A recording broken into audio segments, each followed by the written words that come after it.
డబ్బు, అనారోగ్యం, ఉద్యోగం, వ్యాపారం అప్పులతో బాధపడుతున్నారా? వెంటనే జేకేఆర్ గురువు గారికి కాల్ చేసి ఈ వెబినార్ లో జాయిన్ అవ్వండి. సో అమ్మ ఇప్పుడు పెళ్లిళ్ళు కావడమే గగనం అయిపోతూ ఉంది. ఒకరికి పెళ్లి అవ్వడమే కష్టం రా బాబు అంటే పెళ్లి కాని ప్రసాదుల సంఖ్య పెరిగిపోతుంది. ప్రసాదీలు అమ్మాయిల సంఖ్య కూడా పెరిగిపోతుంది. పెళ్లిళ్ళు అంటే భయపడిపోతున్నారు. ఇటు చూసుకుంటే పెళ్ళైన వాళ్ళే మళ్ళా పెళ్లిళ్ళు చేసుకుంటూ ఉన్నారనమాట. కొందరేమో పెళ్ళైన వాళ్ళు పెళ్లి కాని వాళ్ళని పెళ్లి చేసుకోవడం, ఇలా పెళ్లికి అనేది ఒక అర్థం లేకుండా పోయిందనమాట. పెళ్లి మీద లాస్ట్ కి ఒక బ్యాడ్ ఒపీనియన్ వస్తుందేమో అన్నంతగా చేస్తున్నారు ఇప్పుడున్న సమాజంలో. కూతురికి పెళ్లి చేయాల్సిన వయసులో చక్కగా పెళ్లి ఫిక్స్ అయిపోయింది. ఇక 9 రోజుల్లో పెళ్లి అనంగా బంగారు నగలు తీసుకొని అత్త అల్లుడితో లేచిపోవడం అనేది అబ్బా అసలు జీర్ణించుకోలేకపోతున్నాం. అత్త అల్లుడు అంటే తల్లి కొడుకు, కొడుకు కోడలు అంటే తండ్రి కూతుర్లతో సమానం. నువ్వు అత్తగారింటికి పంపించాల్సిన కూతురికి బుద్ధులు చెప్పి ఎలా ఉండాలో నేర్పించాల్సిన తల్లివి అల్లుడితో జంప్ అవ్వడం ఏంటమ్మా? అసలు వీళ్ళకి ఇలాంటి ఆలోచనలు ఎలా పుడుతున్నాయి అనేది అర్థం కావట్లేదు. ఎలా పుడుతున్నాయంటే మీరు చెప్పారు కదంటే ఏంటంటే ఎథిక్స్ లేవు ఈ మనిషికి. ఇప్పుడు ఎలా అయిపోయారంటే ప్రతి ఒక్కరు పిల్లలు కానీ పెద్దవాళ్ళు కానీ ఎవరైనా సరే నాకు నచ్చితే నేను చేసేస్తా, దాని కాన్సిక్వెన్సెస్ ఏంటి, ఇది చెయ్యాలా చెయ్యకూడదు అనేది ఆలోచించటం లేదు. నాకు నచ్చింది నేను చేసేస్తున్నాను అంతే. ఇప్పుడు ఈవిడ చేసి మీరు అన్నట్టుగా ఆవిడ చేసింది కూడా అంతే. సో అల్లుడి మీద మనసు పడింది. సో ఇది ఈ కూతురికి నేను పంపించాల్సింది కదా, కూతురికి సంబంధించిన అబ్బాయి కదా, నేను చేసుకుంటే ఎలా అనుకోకుండా వెళ్ళిపోయింది. అంటే ఎథిక్స్ లేవు, ఒక మంచి ఒక మర్యాద ఒక పద్ధతి అనేది ఏమి లేదు. పెళ్లి అంటే చాలా పవిత్రమైన ఇది. ఒక పెళ్లి అనేది ఒక పవిత్రమైన బంధము. ఇద్దరు ఆ పెళ్లి అనే బంధంతో ఇరువురు ఏకమవుతారు అనేది ఇప్పుడు ఏమి లేదండి. నచ్చింది వెళ్ళిపోయింది. సో ఇది ఎలా చూడాలి అనంటే ఎలా చూడకపోవడమే మంచిది. మన దరిద్రానికి ఇలాంటివి జరుగుతూ ఉంటే మనం పిల్లలకి ఏం చెప్తామండి? కూతురికి పంపించాల్సిన అత్తగారింటికి పంపించాల్సింది ఆ కూతురి కోసం కొన్న బంగారం, కూతురి కోసం ఉంచిన డబ్బులు ఇవన్నీ తీసుకొని అతడితో వెళ్ళిపోయింది అంటే అసలు ఆ మైండ్లో ఏం నడుస్తుంది చెప్పండి? అసలు అంటే నీతి నిజాయితీ పద్ధతి పాడు ఏమీ లేదండి, ఏం లేదు. నేను చెప్పాను కదా, నచ్చింది నేను చేసేస్తాను అంతే. ఇది తప్ప ఇది ఒప్ప ఇది చెయ్యాలా చెయ్యకూడదా అనేది ఏమీ పాటించటం లేదు ఎవ్వరు. పిల్లలు అంతే, పెద్దవాళ్ళు అంతే. దీనన్నిటికీ కారణం ఏంటంటే మళ్ళీ అడుగుదిరిగి సోషల్ మీడియా అంతే. యూట్యూబ్ లో చూడాలి, ఏం చేయాలి. ఇప్పుడు నాకు యూట్యూబ్ లో మీరు ఏది కావాలంటే అది మీరు మాట్లాడితే వచ్చేస్తున్నాయి. ఇది ఒక ఎత్తు అయితే 3 పిల్లలు ఉన్న తల్లి అంటే ఫస్ట్ భర్త డైవర్స్ అని కొంతమంది అంటారు, చనిపోయాడని కొంతమంది అంటారు, రెండో భర్తకి యాక్సిడెంట్ అయ్యి హ్యాండిక్యాప్డ్ అయిపోయి 3 పిల్లలు.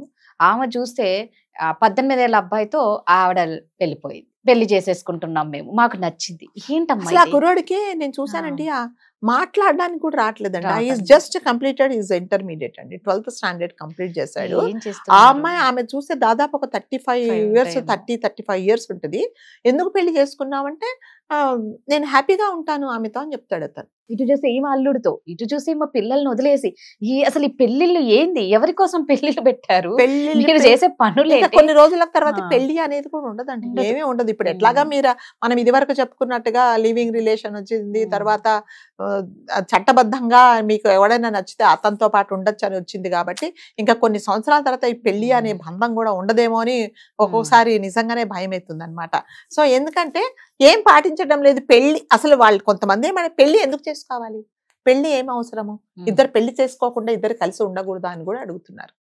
సో మన సాంప్రదాయం ఇది, మన హిందూ సాంప్రదాయంలో పెళ్లి అనే దాంతోనే ఒక మగ ఆడ కలిసి ఉండాలి అని మనం చెప్పినా కూడా ఎలా చెప్పారు, ఎందుకు చెప్పారు, వాళ్ళెవరో చెప్తే మేము చేయాలని రూల్ కూడా అలా అడుగుతున్నారు.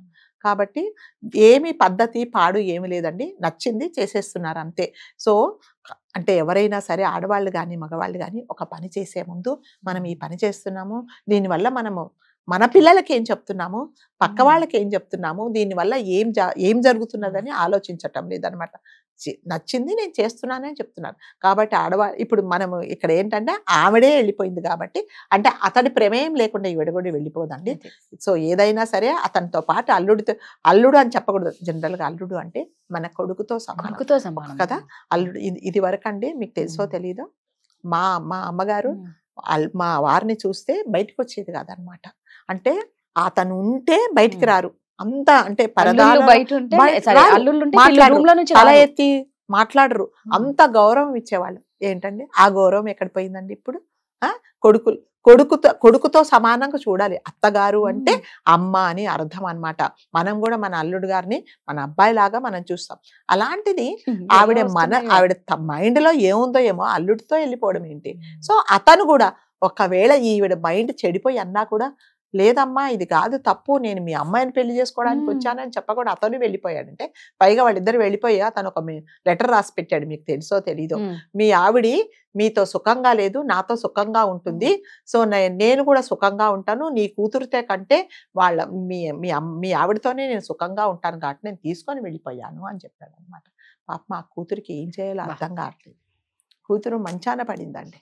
సో మరి పెళ్లి కదండి, నా పెళ్లి అని అనుకుంటే పోనీ వాడేదో వేరే వాడితో పోయినా కూడా పోనీ అదొక పోనీలే దరిద్రం అనుకోవచ్చు. నువ్వు పోయి నీ అమ్మే నీ కన్న తల్లే అల్లుడితో వెళ్ళిపోయింది అంటే జనాలు మైండ్ ఎక్కడ పని చేస్తుంది, పని చేయట్లేదా అసలు? ఏది మంచి ఏది చెడు, ఇది చేస్తే ఏంటి, నేనేం చెప్తున్నాను, నన్ను చూసి జనాలు ఏం నేర్చుకుంటున్నారు అనేది ఏమీ లేదండి. నాకు కావాలి, నేను చేశాను, నాకు నచ్చింది, నేను చేశాను, అంతే. నైతిక విలువలు అనేది ఏమీ లేవండి అసలు. నిజంగా అది చూస్తే ఆ న్యూస్ నేను విన్నప్పుడు నిజంగానే షాక్డ్ అనమాట. ఇలా ఉంటారా? తల్లి అంటే పిల్లల్ని కడుపులో పెట్టుకొని ఆ పిల్ల పెళ్ళి అయ్యేదాకా అప్పులు చేసి సప్పులు చేసి 10 అబద్ధాలు చెప్పి ఒక పెళ్లి చేయాలి. అలాంటిది నువ్వు వెళ్ళిపోవడం ఏంటి అయినా కూడా, ఆ వెళ్ళిపోవడం అంటే నీ మైండ్ ఎక్కడ పని చేస్తుంది, పని చేయట్లేదా కూడా తెలియట్లేదండి. అందుకని పెళ్లి అనేది ఇంకా కొన్ని రోజుల తర్వాత, కొన్ని సంవత్సరాల తర్వాత పెళ్లి అనేది కూడా ఉండదనే నేనైతే అనుకుంటాను. ఉండదు, ఇక పెళ్లి ఉండదు, ఏముండదు. ఎందుకు అనవసరమైన ఖర్చులు? మీ ఇద్దరికి నచ్చిందా కలిసి ఉండండి, లేదు ఇప్పుడు ఇంకోటి ఇందాక మనం చెప్పుకున్నట్టుగా అమ్మాయిలు నచ్చితే అమ్మాయిలు కలిసి ఉండండి, అబ్బాయిలు కలిస్తే అబ్బాయిలు కూడా కలిసి ఉండండి, మాకేం ప్రాబ్లం లేదు అనే రోజులు వస్తాయేమో. సో ఇంకా ఎన్ని ఘోరాలు చూడాల్సి వస్తుందో మనకు తెలియదు. ముందు నిజంగా అసలు ఏం చూస్తామో ఏమో, ఎవరితో పెళ్లిళ్ళు అవుతాయో కూడా ఏం అర్థం కావట్లే. ఒకప్పుడు అయితే ఖచ్చితంగా అమ్మాయికి అబ్బాయి ఈ వయసు ఇట్లే పెళ్లిళ్ళు అయితే భార్య భర్తలు. ఇప్పుడు అలా అందుకే కదండి ఏ వయసులో జరగాల్సిన ముచ్చట ఆ వయసులో జరగాలి. అబ్బాయికి కానీ అమ్మాయికి కానీ ఒక ఏజ్ వచ్చినప్పుడు చక్కగా పెళ్లిళ్ళు చేస్తున్నారు. ఇప్పుడు ఏంటంటే ఇప్పుడు ఆ విషయం చెప్పుకోవడానికి కూడా ఆవిడ ఆల్రెడీ పెళ్ళయింది. మరి అల్లుడిని తీసుకొని వెళ్ళిందంటే ఆ అల్లుడి మైండ్ ఏమైందో మరి అత్తగారి దగ్గర మరి మనకు తెలియదు. ఇంకా ఎవరిని చూసి ఎవరికి ఎలా ప్రేమ పుడుతుందో అర్థం కావట్లేదు. Thank you.